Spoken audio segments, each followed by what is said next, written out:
ஆதி பாரதி சீரியல்ல என்ன நடக்க போகுதுன்னு பார்க்கலாம். வாங்க வீடியோக்குள்ள போலாம். ஆதி நாளைக்கு பதில் சொல்றேங்கிறாங்க. இது எல்லாம் பார்த்துட்டு இருந்த சுதாகரும் மித்ராவும் பார்த்தீங்களா எப்படி நழுவிக்கிட்டு போறாருன்னு. உங்க எல்லாரும் முன்னாடியும் இப்பவே நான் கன்ஃபார்ம் பண்ணிக்கலாம்னு நினைச்சேன். ஆனா ஆதி இப்படி நழுவிட்டு போறத பார்த்தா எனக்கு என்னமோ சந்தேகமா இருக்குதுங்கிறாங்க மித்ரா. ஆமா, ஆதி கழுவுன மீன்லயும் நழுவுன மீனா போய்கிட்டு இருக்காரு. எனக்கு என்னமோ இவர் கல்யாணத்துக்கு ஒத்துக்குவாருங்கிற நம்பிக்கையே இல்லை. இது கொஞ்சம் கூட சரியில்லைன்னு சுதாகர் மித்ரா பேசிட்டு இருக்கும்போது அப்ப லண்டன் பாட்டி சொல்றாங்க, இதை பாரு சுதாகர் மித்ரா 2 பேரும் கொஞ்சம் பொறுமையா இருங்க. எப்படி இருந்தாலும் நாளைக்கு சொல்றேன்னு சொல்லியிருக்காருல்ல. நாளைக்கு ஏதாவது ஒரு பதில் வந்து தானே ஆகணும். பொழுது விடிஞ்சு தானே ஆகணும். பார்ப்போம். நாளைக்கு அவர் நம்ம எல்லாத்துக்கிட்டையும் பதில் சொல்றேன்னு சொல்லியிருக்கும்போது நாமளும் கொஞ்சம் பொறுமையா இருந்து கேட்கலாம் அப்படின்னு சொல்லிட்டு இருக்காங்க. எத்தனை நாளைக்கு இன்னும் பொறுமையாவே இருக்கிறதுங்கிறாங்க மித்ரா. இருந்துதான் ஆகணும். காரியம் நல்ல காரியம் கூடி வரணும்னா நம்மளும் அதுக்காக காத்திருக்கிறதுல தப்பு இல்லைன்னு சொல்லிட்டு இருக்கும்போது மித்ரா கோவமா அவங்க ரூமுக்கு போறாங்க. நந்தினி அவ கோவமா போறா, போய் சமாதானம் பண்ணுவோம் அப்படின்னு பாட்டி சொன்னதும் சரிங்க பாட்டின்ட்டு போறாங்க நந்தினி. ஆதித்யா தமிழ் கிட்ட போய் அம்மா அக்கா எப்போ எங்களோட சந்தோஷமா பேசுவான்னு கேட்டுட்டு இருக்கும்போது, ஆதித்யா நீ ஒன்றும் கவலைப்படாத, அக்கா கூடிய சீக்கிரம் பேசுவா. இப்போ அக்காவை நீ தொந்தரவு கொடுக்காத, அக்காளுக்கு ஃபோனெல்லாம் கொடுத்து அவளை டிஸ்டர்ப் பண்ண வேண்டாம், அவன் நிம்மதியாக நல்லா தூங்கி ரெஸ்ட் எடுக்கட்டும் அப்படின்னு சொன்னதும் ஆதித்யாவும் சரிங்கிறான். பாட்டி பாரதி கிட்ட சொல்றாங்க, என்ன பாரதி இதெல்லாம், இந்த மித்ரா நந்தினி இவங்கெல்லாம் நடந்துக்கிறத பார்த்தா ரொம்ப கேவலமா கீழ்த்தரமா நடந்துக்கிறாங்க. இவங்க செய்யறதுக்கெல்லாம் நீயும் பொறுத்து பொறுத்து அமைதியா போய்கிட்டு இருக்க. இன்னும் எவ்வளவு நாளைக்கு இப்படி பொறுமையா போவேன். அவங்க செஞ்ச சதியெல்லாம் ஒன்றா ரெண்டா, எத்தனை சூழ்ச்சி எத்தனை சதி. திரும்ப திரும்ப இந்த குழந்தைங்க கிட்ட பிரச்சனை பண்ணிக்கிட்டே இருக்காங்க. குழந்தைக்கு திருட்டுப்பழி சுமத்திருக்காங்க. இந்த சுதாகர் குழந்தைய கை நீட்டி அடிச்சிருக்கான், முட்டி போட வச்சிருக்கான். நம்ம கண்ணெதிரவே எத்தனை தப்பு பண்ணிக்கிட்டு இருக்காங்க. அது மட்டுமா, இந்த மித்ரா உன்னையெல்லாம் சும்மாவா விட்டா? எவனையோ ஒருத்தனை கூட்டிகிட்டு வந்து அவன் தான் உன் புருஷன்னு சொல்ல வச்சு உன்னை என்னெல்லாம் பாடாப்படுத்தி வச்சுட்டா. திருட்டு பழியை சுமத்துனா அதையும் நீ பொறுத்துக்கிட்ட. இவ்வளவு பொறுமையாக இருந்து நீ ஏதோ பெரிய விலை கொடுத்துருவியோன்னு எனக்கு பயமாக இருக்குதுங்கிறாங்க பாட்டி. நானா இருந்தா அந்த மித்ராவை அடிச்சு வெளு வெளுன்னு வெளுத்திருப்பேன். ஆனா நீ இவ்வளவு பொறுமையா இருக்க. ஆதி தம்பிக்கிட்ட நீ எல்லா உண்மையும் சொல்லியிருக்கலாமல்ல. பொறுமையா இருக்க வேண்டிய அவசியம் என்ன? நமக்கு இவ்வளவு பெரிய இடைஞ்சலும் துன்பமும் கஷ்டமும் வந்ததுக்கு அப்புறம் இவ்வளவு பொறுமையை காப்பாத்தி நீ என்ன செய்ய போற பாரதின்னு கேக்குறாங்க பாட்டி. பாட்டி நீங்க சொல்றதெல்லாம் எனக்கும் புரியாமல் இல்லை. ஆனா என்ன செய்யறது, எதுவும் இப்போதைக்கு சொல்ல வேண்டாம்னு நான் நினைச்சிருக்கேன். இன்னைக்கு காலையில கூட பாருங்களேன், ஆதிக்கிட்ட கூட சொல்லாம நான் தமிழா ஹாஸ்பிட்டல் கூட்டிட்டு போனேன். ஹாஸ்பிட்டல் போகணும்னு தெரிஞ்சுக்கிட்டு அவரே வந்து முன்னால் நின்று எல்லாம் பார்த்துட்டாரு. நான் கூட வேண்டாம் உங்களுக்கு எதுக்கு வீண் சிரமம்னு சொன்னேன். ஆனால் அவர் எனக்கு இது கடமைன்னு சொல்லிட்டாரு. அன்னைக்கு இவங்க எல்லாரும் பேசின பேச்சு அது எனக்கு தன்மானத்தை குறைச்சாலும் எனக்கு தமிழோட வாழ்க்கை தான் முக்கியம்னு தோணுச்சு. இன்னைக்கு ஆதியே அவரே ஹாஸ்பிட்டல் வந்துட்டு தமிழோட ட்ரீட்மெண்ட் முடிகிற வரைக்கும் கூடவே இருந்து கூட்டிகிட்டு வந்தாருன்னு சொல்கிறாங்க பாரதி. பாரதி அதெல்லாம் சரி, ஆனால் ஆளுக்கு ஆதி தம்பியை கல்யாணத்தை பற்றி பேச்சு கொடுத்து மித்ராவுக்கும் ஆதிக்கும் சீக்கிரமாக கல்யாணத்தை பண்ணுறக்கே முயற்சி பண்ணிட்டு இருக்காங்க. இதுக்கு நீ என்ன பதில் சொல்ல போறீங்கிறாங்க பாட்டி. அதை பற்றி நாம் கவலைப்படவே வேண்டியதில்லை. ஆதிக்கே தெரியும். ஆதி கண்டிப்பாக அவரோட வாழ்க்கையில் கல்யாணத்தை பற்றி முக்கியமான ஒரு முடிவு எடுப்பாங்க. தமிழ் மேலே இவ்வளவு அக்கறையோடு இருக்கிற அவர் நிச்சயமாக அவரோட வாழ்க்கையை பற்றியும் நம்ம குடும்பத்தை பற்றியும் ஏதாவது ஒரு தெளிவான முடிவு எடுப்பாங்க பாட்டி. அதை நினச்சி நீங்கள் கவலைப்படாதீங்கிறாங்க பாரதி. பாட்டி அவருக்கு பழைய ஞாபகம்லாம் வேணால் இல்லாமல் இருக்கலாம், ஆனால் தமிழ் மேலே இருக்கிற பாசம் கொஞ்சம் கூட குறையவே இல்லை பாட்டி. பாரதி நீ சொல்கிறது மனசுக்கு ஆறுதலாக இருக்கு. தம்பி எந்த ஒரு முடிவு எடுத்தாலும் அது நமக்கு சாதகமாக இருக்குங்கிறது எனக்கு தெரியும். ஆனால் அந்த மித்ரா சும்மா விடமாட்டாளே. வானத்துக்கும் பூமிக்கும் குதிச்சு பெரிய பிரச்சனையை அவள பண்ணுவாங்கிறாங்க பாட்டி. அதை நினச்செல்லாம் நீங்கள் கவலையே படாதீங்க பாட்டி. இந்த மித்ராவை எப்படி சமாளிக்கிறதுன்னு ஆதிக்கு நல்லாவே தெரியும். அவர் சமாளிச்சுக்குவார். அதை நினச்செல்லாம் நம்ம கவலைப்பட வேண்டியதே இல்லைங்கிறாங்க பாரதி. என்னமோ பாரதி நீ சொல்கிற, எப்படியோ ஆதி தம்பி அவகிட்ட இருந்து வெளியே வந்தாருன்னா போதும். அதையும் தாண்டி உன் குடும்பத்தை அவர் நல்லா பார்த்துக்கணும். எப்படியும் பழைய ஞாபகங்கள் எல்லாம் வந்ததுக்கப்புறம் ஆதித்யாவையும் தமிழ் பாப்பாவையும் அவர் பொண்ணாக ஏற்றுக்கிட்டு சந்தோஷமாக வாழ ஆரம்பிச்சிங்கன்னா எனக்கு அதுவே திருப்திங்கிறாங்க பாட்டி. இவங்கெல்லாம் பேசிகிட்டு இருந்ததை கேட்டு தமிழ் எழுந்திருச்சு. அப்பா நம்மளை விட்டு போயிடுவாரா அப்படின்னு அப்படி சைகையில் கேட்டுட்டு இருக்கா. இதை கேட்ட பாரதிக்கு கொஞ்சம் நிமிஷம் புரியல. என்ன தமிழ் சொல்கிற? ஆதி அப்பா நம்மளை விட்டு போயிடுவாரான்னு கேட்குறியாங்கிறாங்க. ஆமாங்கிற தமிழ். அப்படின்னா ஆதி அப்பாவும் நம்மளை விட்டு ஒரு நிமிஷம் கூட பிரிஞ்சிருக்க மாட்டார், நம்மளை விட்டு போகவும் மாட்டார். நான் சொல்கிறத நீ நல்லா கேட்டுக்கோ. அப்பாவை நினச்செல்லாம் நீ வருத்தப்படவே வேண்டாய். அப்பா எங்கே இருந்தாலும் உன்னை பார்க்க வருவார். அதையும் தாண்டி நீ பேச பேச முயற்சி பண்ணிக்கிட்டே இருக்கணும். இப்படியே இருக்கக்கூடாது சரியா? உனக்கு என்னெல்லாம் விருப்பமோ அதையெல்லாம் என்கிட்ட சொல்லு. அம்மா உனக்கு நிறைவேற்றுற. சாப்பிட ஆசையா, எங்கெல்லாம் போகணும்னு ஆசையா, என்ன நினைக்கிறியோ அதை அம்மா கிட்ட சொல்லுங்கிறாங்க பாரதி. தமிழ் விடாமுயற்சி தாம்மா நம்மளோட முயற்சிக்கு வெற்றியை கொடுக்கும். அதே மாதிரி உன்னை சுற்றி என்ன நடந்தாலும் அதை பற்றியெல்லாம் நீ யோசிக்கவே வேண்டாம். தூர தூக்கி போட்டுட்டு உனக்கு என்ன சந்தோஷமா இருக்கோ அதை நினை. தம்பிக்கிட்ட பேச பேச முயற்சி பண்ணிக்கிட்டே இரு. நீ என்ன நினைக்கிறியோ அதை பேச முயற்சி பண்ணு. உனக்காக பாட்டி இருக்காங்க, நான் இருக்கேன், ஆரியப்பா இருக்காங்க, கூடவே தம்பியும் இருக்கான். நீ என்னெல்லாம் நினைக்கிறியோ அதையெல்லாம் நினச்சி பேசு. அவங்க கூடயெல்லாம் சந்தோஷமா இருக்கணும்னு நினச்சா அவங்க கூட விளையாடுன்னு சொல்கிறாங்க பாரதி. இது கேட்ட தமிழும் சரின்னு தலையாடுறா. சரி இப்போ தூங்கலாமா? நேரமே தூங்கி எந்திரி.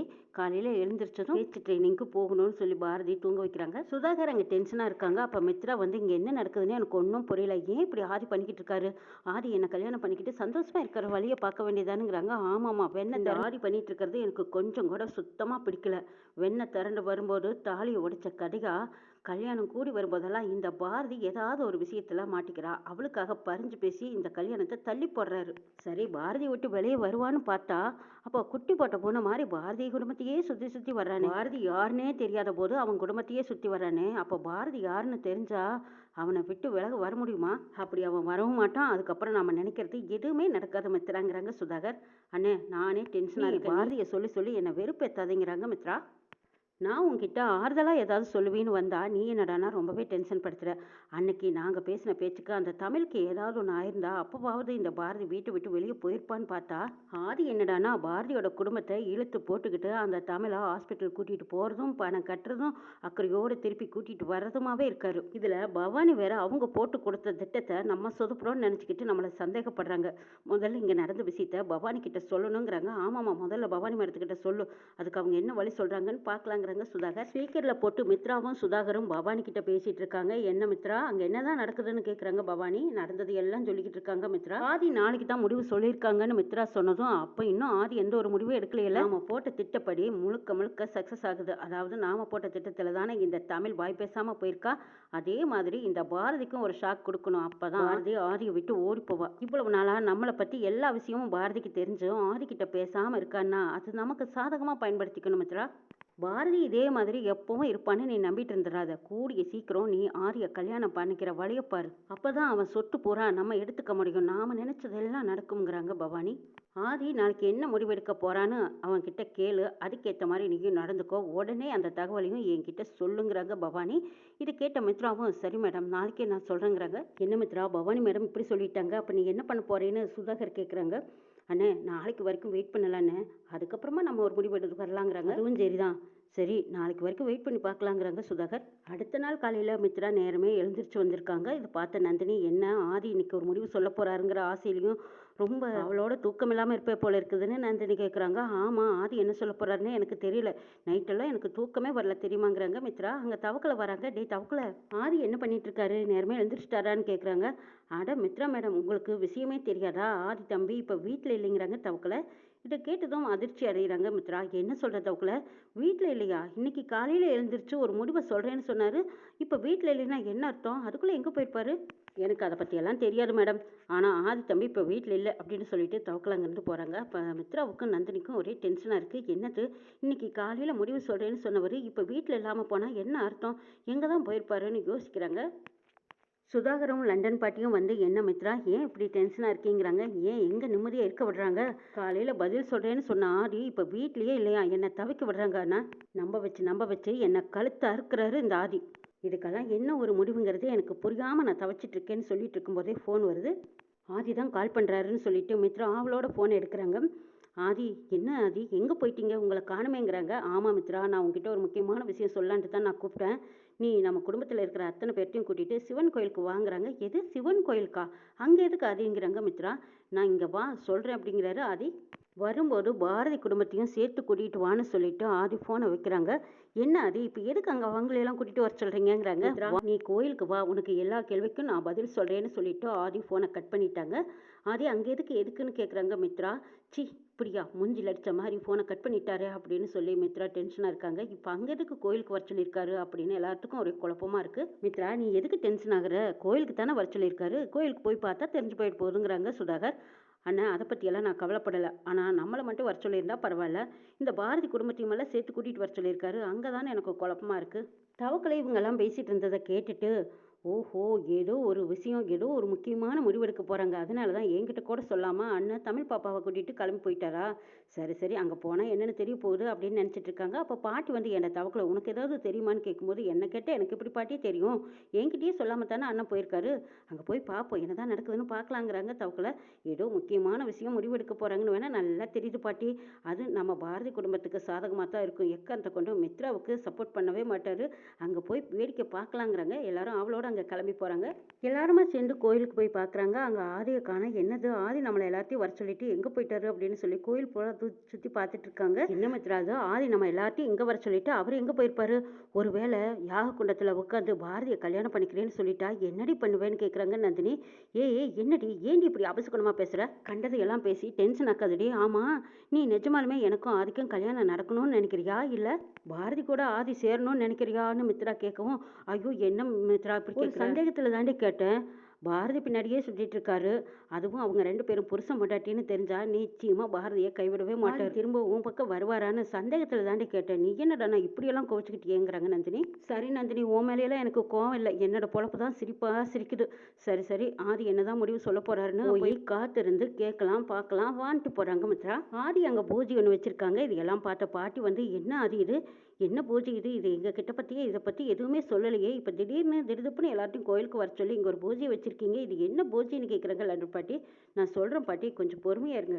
ஆடி எல்லாரும் முன்னாடியும் தமிழை கூப்பிடுறாங்க. தமிழ் பயந்துட்டு இல்லை நான் வரல அப்படின்னு நிற்கிற போது அப்போ பாரதி சொல்றாங்க, அப்பா கூப்பிடுறாருல போன்னு சொன்னதும் தமிழ் பாப்பா ஆதிக்கிட்ட வராங்க. ஐயர் ஆதிக்கிட்ட, நீங்க சொன்ன குழந்தை இதுவான்னு கேட்கும்போது ஆமாங்கிறாங்க. அந்த குழந்தைய கூப்பிட்டு மாலையை போட்டு விடுறாங்க. அங்க யாருக்குமே என்ன நடக்குதுன்னே புரியல. தவக்கல பாரதி கிட்ட என்ன இதெல்லாம் கேட்கும்போது எனக்கும் ஒன்றும் புரியலைங்கிறாங்க பாரதி. லண்டன் பாட்டி ஆதி கிட்ட கேட்குறாங்க, என்ன ஆதி இது, எதுக்கு இப்போ தமிழை ஓமக்குண்டத்தில் உட்கார வச்சிருக்கீங்கன்னு கேட்குறாங்க. அப்போ ஆதி, எல்லாருக்கும் நான் பதில் சொல்கிறேன் கேட்டுக்கோங்க. நேற்று தமிழுக்கு நான் ஹாஸ்பிட்டலில் பணம் கட்டினதுக்கு தமிழுக்கும் உங்களுக்கு என்ன சம்மந்தம்னு எல்லாரும் கேட்டீங்கல்ல என்கிட்ட. அந்த கேள்விக்கு பதில் சொல்கிறதுக்கு தான் நான் உங்கள் எல்லாத்தையும் இங்கே வர சொன்னேன். நாங்கள் கேட்ட கேள்விக்கும் இதுக்கு என்ன சம்மந்தம்னு பாட்டி கேட்குறாங்க. எல்லா சம்மந்தமும் இருக்குது.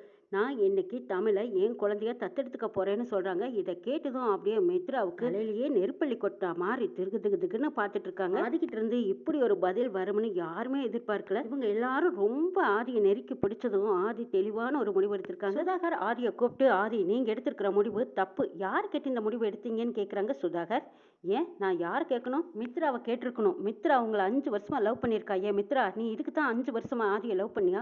மித்ரா பதில் பேசாம நின்றுட்டு இருக்காங்க. இதை பாரதி பார்த்துட்டு, அடடா பவானி கொடுத்த பணத்தை வாங்கிக்கிட்டு உங்க தங்கச்சி ஆதியை கல்யாணம் பண்ணிக்க சொல்லி நடிக்க அனுப்பிட்டு இப்போ ரொம்ப ஓவரா நடிச்சிட்டு இருக்கீங்களே சார், எல்லாம் ரொம்பவே அதிகம்தான்னு நினைக்கிறாங்க பாரதி. பாருங்க ஆதி, இதெல்லாம் ரொம்ப ஓவர் தெரியுமா? இந்த பொண்ணை தத்து எடுத்துக்கிட்டீங்கன்னா காலத்துக்கும் இவளை உங்க பொண்ணா கூட்டிக்கிட்டு தெரிய போறீங்களா?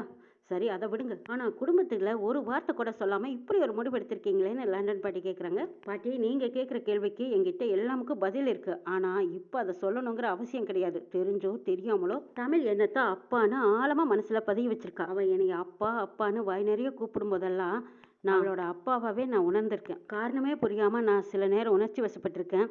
இந்த மாதிரி உறவெல்லாம் கிடைக்கிறது ஒரு அபூர்வம், ஒரு ரத்த சொந்தம் போல நான் உணர்ந்திருக்கேன். தெரிஞ்சோ தெரியாமலோ கடவுள் பாரதி குடும்பத்தை என்னை சந்திக்க வச்சிருக்காரு. இப்படி ஒரு ஆத்மார்த்தமான அன்பான பந்தத்தையும் எங்களுக்குள்ள ஏற்படுத்தி கொடுத்திருக்காரு. இந்த குழந்தைக்கு அப்பாவா இருக்கிறத நான் ஒரு கடமையா பார்க்குறேன். தமிழை யாரோ ஒருத்தியா என்னால் பிரித்து பார்க்கவே முடியாதுன்னு சொல்லிட்டு ஆதி தமிழை தத்தெடுத்துக்கிறாங்க. ஐயன் நல்லபடியாக இந்த பூஜையை முடிச்சு தமிழை ஆதி கையில் ஒப்படைச்சிடுறாங்க. ஆதியும் தமிழ் தான் என் பொண்ணு அப்படின்னு சொல்லி வீட்டுக்கு கூட்டிகிட்டு வராங்க. இங்கே வீட்டில் சரியான ஆட்டம் ஆடிக்கிட்டு இருக்காங்க மித்ரா. இதை பார் மித்ரா, நீ என்னதான் பத்திரகாளியாக ஆடினாலும் என்ன நீ விரும்பி இருந்தீன்னா நான் செய்கிறது எல்லாமே சரின்னு ஏற்றுக்கிட்டு என் கூட சேர்ந்து வாழவா. அப்படி இல்லையா நீ என்னை விட்டு போயிடலாம். நீ உன் வாழ்க்கையை தேடிக்கோ, நான் என் வாழ்க்கையை பார்த்துக்கிறேங்கிறாங்க ஆதி. இதை கேட்ட மித்ரா சுதாகர் ஒருத்தருக்கு ஒருத்தர் பார்க்குறாங்க. இப்போ நம்ம போட்ட பிளான் எல்லாம் இப்படி சொதப்பி வச்சுட்டாங்களே, இந்த ஆதி தமிழை போய் தத்தெடுப்பார்னு நினைச்சு பார்க்கலையே. சரி, இந்த விஷயத்த நம்ம உடனே பவானி கிட்ட சொல்லணும்ட்டு பவானி கூப்பிட்டு சொல்றாங்க. என்னது, தமிழை தத்தெடுத்துட்டானா? அப்படின்னா இவனோட சொத்து பூரா தமிழுக்கு தானா? இது எல்லாமே பாரதிக்கும் தெரியும். பாரதி உண்மையிலுமே உரிமையோட என் பொண்ணோட சொத்து, என் புருஷனோட சொத்துன்னு வந்து நிற்பாளே. இப்போ என்ன பண்ணுறது? இந்த பாரதி அமுக்கமாக இருக்கான்னா நிச்சயமாக அதுக்கு பின்னாடி பெரிய சூழ்ச்சி இருக்கு. பாரதி அமைதியாக இருக்கான்னா பெரிய புயல் வருதுன்னு அர்த்தம் அப்படின்னு பவானி பயந்துட்டு நிற்கிறாங்க. இந்த பக்கம் மித்ராவும் என்ன பண்ணுறதுனே புரியாமல் இருக்காங்க. அந்த அன்னைக்குங்க ஆதி மனசை விட்டு தமிழ்கிட்டையும் பாரதி கிட்டையும் பேசலான்னு வந்திருக்காங்க. பாரதி, நீங்கள் பார்த்து ஒரே ஒரு வார்த்தை என்ன நடந்ததுன்னு சொல்லிட்டு நீங்கள் தான் என் புருஷன்னு சொன்னீங்கன்னா உங்கள் குடும்பத்தையே நான் வச்சு ஆதரிப்பேன்னு. என் குடும்பத்தை என்னால் விட்டு கொடுக்க முடியாது. கிடையாது. நீங்கள் எவ்வளவு தான் அழுத்தமாக இருந்தாலும் சரி, நீங்கள் தான் என் குடும்பம், என் குழந்தைங்கன்னு எனக்கு தெரிஞ்சு போச்சு. இதுக்கப்புறமா நான் உங்களை கைவிட போகிறதில்ல. நீங்களா சொல்லுவீங்கன்னு எதிர்பார்க்குறேன். அந்த ஒரு வார்த்தை உங்கள் வாயிலேருந்து எப்போ வரும்னு நான் காத்திருக்கிறேன்னு சொல்லி ஆதி பாரதியவே பார்க்குறாங்க. பாரதியும் பழசை பற்றி பேசி உங்கள் உயிருக்கு ஆபத்து வந்துட்டா என்ன செய்வேன்? நான் சொல்லவே மாட்டேன். என்ன நடந்தாலும் சரி, உங்களுக்கு எங்கள் மேலே பாசம் இருந்தால் பாருங்கள். அப்படி இல்லைனாலும் நீங்கள் எங்கே இருந்தாலும் நல்லா இருந்தால் போதுங்கிற நினப்பில் இருக்காங்க பாரதி. ஆனாலும் ஆதி எல்லாம் புரிஞ்சுக்கிட்டு இந்த குடும்பத்தை இனிமேல் நான் கைவிட மாட்டேன். இந்த குடும்பத்தை பார்க்க வேண்டிய கடமை எனக்கு இருக்குன்னு சொல்லி தமிழை எப்பவும் தான் பக்கத்திலேயே வச்சு பார்த்துக்கணும்னு நினச்சிட்டு இருக்காங்க ஆதி. தமிழ் பக்கத்தில் பாரதியும் இருக்காங்க. இன்னும் என்னெல்லாம் நடக்க போகுதுங்கிறதையும் நாளை சொல்ல பார்க்கலாம்.